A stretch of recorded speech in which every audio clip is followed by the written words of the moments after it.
So I've been thinking of something recently the past couple of days. While doing my daily routine of nothing I contribute to society as a content creator, like seriously, we really don't do anything, and scrolling on TikTok for hours, I noticed that there's one goal a lot of kids share in our generation. The most smart, clever, and brilliant generation known as Gen Z. You know what state Missouri is in? Nope.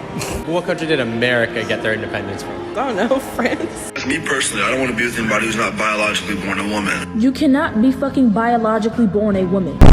Anyways, I was gonna say fame. Most people when growing up nowadays want some type of fame in the internet space, and that's especially including anyone in Gen Z, whether that's through being a content creator, musician, actor, etc. And honestly, I can't really blame a lot of kids for wanting to be one. You get tons of money, get tons of love and support, basically can pull anyone you want. And if you're a famous Minecraft YouTuber, have as many underage fans to your disposal as you want. But the main one we're gonna focus on in this video is being a music artist. Out of all of the options I mentioned before, the hardest one to actually achieve is being a successful music artist. You'll have a better chance of being a big content creator, a big actor compared to being a big music artist. Getting your music out there, first of all, is not easy itself. And on top of that, having people constantly listen to it is not easy at all. But that all changed after a certain app blew up. An app focused on consuming your entire lifestyle and making you nothing but a carbon copy of the person next to you, repeating the same garbage memes and trends started to blow up. And if you can't tell what I'm talking about TikTok. I feel like when TikTok blew up, everything in the media landscape kind of changed. We traveled to a different multiverse of horrible people to gather on a single app. But the one thing it did help in is in blowing up people completely randomly, whether it be content creators like I mentioned before, and also people striving for a music career. All it takes now is for one of your songs to blow up on TikTok, and you're basically set for your entire music career. But it's kind of turning out that this has actually not been a good thing for people. If you're a music artist and blow up on TikTok, it's leading to this sort of disrespectful term people call music artists. They call them the quote-unquote TikTok artists. And for reference, some people in this category include Doja Cat, Lil Nas X, Steve Lacy, Yeet, Pink Panthers, Cochise, 24K Golden, and Kid Laroi. And the term itself just pretty much means what it says. Someone who majorly got big off a song on TikTok blowing up. And it's not like they weren't really doing good before TikTok, but let's just be for real, like TikTok made some of these artists careers. And at first glance, it seems like a good thing to a lot of music artists. I mean, it's an easier chance to get your music out to an audience, right? You don't have to hand out your mixtape to random people in the street like they used to in the 90s and shit. Just post it on TikTok and people will use your song. But there's been a problem with this recently happening. You see, when your song blows up on TikTok and goes completely viral out of the blue, it's exposed to millions of people at a rapid rate. And by rapid, I mean faster than a switch on a rocket launcher type shit. We've honestly never in human history ever had a way to do this before TikTok. You did have YouTube and other platforms to post your song that could go viral, but on TikTok it's completely different. And let me give you guys an example. Doja Cat's song Say So. Now if you were on TikTok at the time when this song was blowing up and every white bitch was doing the same dance to the song, you would know that it was literally everywhere on TikTok. The song has 10.4 million videos made to it alone, meaning that not only have 10.4 million people listened to this, but those people made videos for other people to watch using the song. And some of those videos themselves have millions of likes and views alone. And that's what I mean when I said it wasn't possible, because on YouTube you couldn't really do that. And no matter what, you couldn't really avoid not listening to the song at least once on TikTok at the time. It kind of just gets shoved down your throat and you have to deal with it. And it's the exact same thing for any other songs that blow up on TikTok. It gets played over and over again so much that it just makes careers for some of these people. But the main problem that happens for all of these songs is the exact same thing. When a song plays on a TikTok video, it's not like you're listening to the whole thing. No one's gonna sit there and make a 3-minute TikTok dance to your song. On TikTok, it's always gonna be a certain part of the song people always hear. It could be the first verse, second verse, outro, it doesn't really matter. Basically, any part of the song could be used. So what happens is people usually get that certain part of the song ingrained into their mind. I mean, when I'm hearing the same Yeet song for the 10th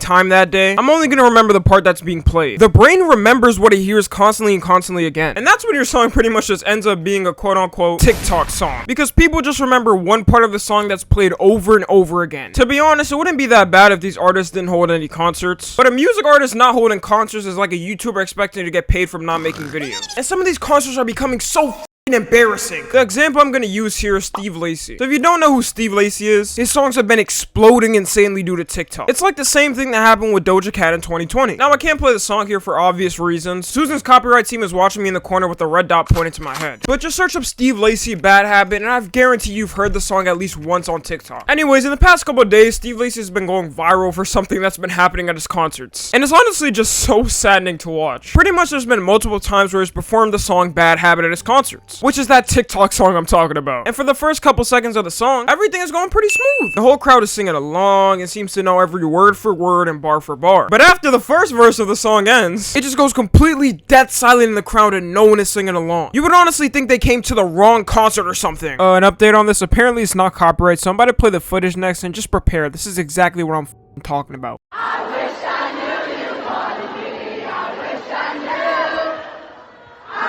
The way nobody sang the next verse embarrassing as.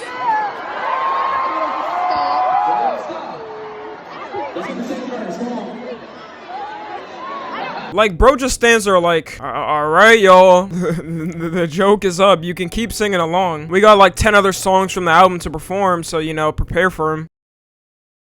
Oh, brother, this guy stinks! There's always such a huge noticeable difference when the song is popular on TikTok and the crowd goes crazy. But when it's a less popular song on TikTok, they act like they never met this nigga and never heard any of his songs. And if it's not obvious, the main blame we can put on for this is TikTok. Remember when I mentioned earlier that only a certain part of a song gets big on TikTok? That is exactly what happened to Steve Lacy. The first part of the song is always what plays on TikTok. So in these so-called fans' minds, and calling them fans is honestly an overstatement, they come to the concert knowing one part of the song that was viral on TikTok. And it ends up leading to videos like what happened to Steve Lacy. The crowd is hyped for like 2 microseconds of the song, and then silent for the next 3 minutes of the song. Only in 2022 can someone have a #1 Billboard charting song, and also have people at their own concert who don't know the words to it. It honestly just boggles me how society is moving. TikTok has just truly set us back. But don't get it twisted, it's not just Steve Lacy that this happens to. It happens to so many music artists at this point that it's kind of just sad. And we can't forget about Miss Munch's career over here. It was the exact same scenario when Ice Spice was first blowing up. When I saw her first performing at her shows, it reminded me a lot of someone I bet a lot of you haven't heard of in ages. The name feels like it dates back to the Middle Ages. I'm talking about none other than Designer, aka that one nigga that made that Panda song. And what do these two both have in common? There was only one song to perform at their shows. Except somehow Ice Spice got it even worse than Designer did. I didn't know it was possible to stoop lower than Designer's type of one-hit wonder fame. It was to the point that people in her own concerts only knew the first 10 words of the song until going dead silent in the crowd. How is that even possible? She's the first ever one-verse wonder to exist on this planet. People just kept hearing the same thing everywhere on TikTok, so that's all they knew at her concerts. And half the time, let's be honest, they weren't even there for her music. They was waiting for her to shake that ass. Personally, I'm not going to an Ice Spice concert without expecting this to happen, or I'm getting a refund. But you know what? I'm not even putting any blame on these TikTok artists for the fate they're facing. It's mainly due to TikTok and fake fans. TikTok has made the whole media industry kind of change, and the music industry as well. Before TikTok, when you went to a concert for someone, everyone at least knew the words to their most popular song, even if it was someone that was a one-hit wonder. You can bet everyone was singing their songs word for word and bar for bar. Like, you know damn well when Designer was performing Panda back in 2016, everyone in that crowd was singing back every single word. But now with TikTok, it's just not the same leisure. I guess it's just made people's attention span so dumb and low that they can't even remember the lyrics to someone's most popular song. Also, I don't understand how some of these people think. I swear, some of y'all just like to waste your money to go to concerts and post the entire thing on your Instagram story. Acting like we don't skip that entire story, like I'm not watching that concert footage, little bro. But why would you go to a concert for someone that you can barely even remember a single song for? That's what's been confusing me. It's like paying the full $60 for a game and not looking at any gameplay of it before buying it other than the cover. But I think I've dwindled it down to this reason right here. My theory is that people are just really clout hungry and want to be as close as possible to someone with it. Getting any ounce of exposure by any means has kind of become the norm nowadays. And they'll even meet right to the point where something like this happens. Like I knew we were doing when niggas started making copying someone their entire career. The I Show Speed clone, the Lil Durk clone, the Drake clone. I could go on. And you may be asking me, Tommy, what's the solution for this then, since you know so much about this? And I know, I usually have the answers to every single problem that happens in this world. But for this time, I just have to say, I